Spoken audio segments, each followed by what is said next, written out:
how does an irresponsible upline affects his network? Siguro personal opinion ko na lang. Ako nung nagsisimula ako sa pag-networking career ko, naubusan din ako ng pera, naubusan din ako ng turn ng panggalaw, pero hindi man lang sumayad sa isip ko na yung PE ng downline ko gagalawin ko. Hindi ko man lang iisip sa posisyon ko na yung downline ko, hihiraman ko ng product at hindi ko ibabalik. Bakit? Guys, ito bibigyan ko ng pinaka-senaryo ng buhay ko. Nung nag-start kami dito sa Bicol, actually wala kaming center, wala kaming office. Ngayon, meron isa sa akin ng magandang loob kay Miss Ma'am Lea Wong na ang BCO ng Kabanatuan na pinahiram niya mismo ako ng product. In short, iniwalaan niya ako worth almost 300,000 na amount ng pera.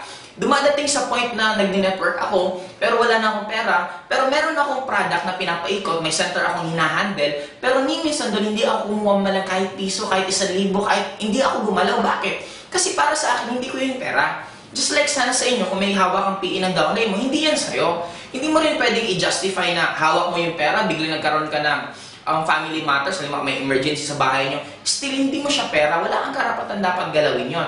Kasi just imagine sa akin, kung time na nanggugutom ako, time na nawawalan ako ng pera, since meron naman ako center na in-handle, kung ginalaw ko yung pera, tingnan nyo yung magiging chain reaction. Pag ginalaw ko yung pera at nalaman ni Ma'am Lea Wong na ginalaw ko yung pera, magagalit syempre. Pag nagalit siya, pwede niyang i-pull out yung investment. Pag pinull out niya yung investment, mani-negative downline ko. Bakit? Pag na-negative ang downline kasi wala nang mabibila ng product. Pag na-negative downline ko, hihina network ko. Pag humina network ko, hihina income ko. Kung ginawa ko yung chain reaction, baka nalusaw mismo ang in-global sa Bicol. Just imagine guys, kung natukso ako sa maliit na lagang yun, kahit sabihin na natin, yung buong 300,000, kinuha ko, binulsa ko. Hindi na ako nagpakita kay Ma'am Lea Wong. Total, malayo naman siya. Hindi niya mapupuntaan dito sa Bicol.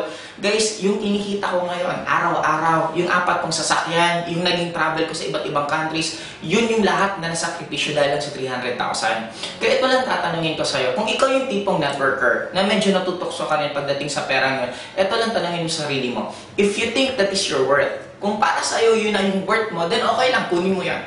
Pero pag para sa'yo hindi mo siya worth, then don't do it. Malay mo guys, ikaw ang isang nag-aantay na katulad ko na yung kikitain ko after ilang years, yung hindi palang kikitain mo, tapos matutokso ka lang sa maikli or sa maliit na halaga.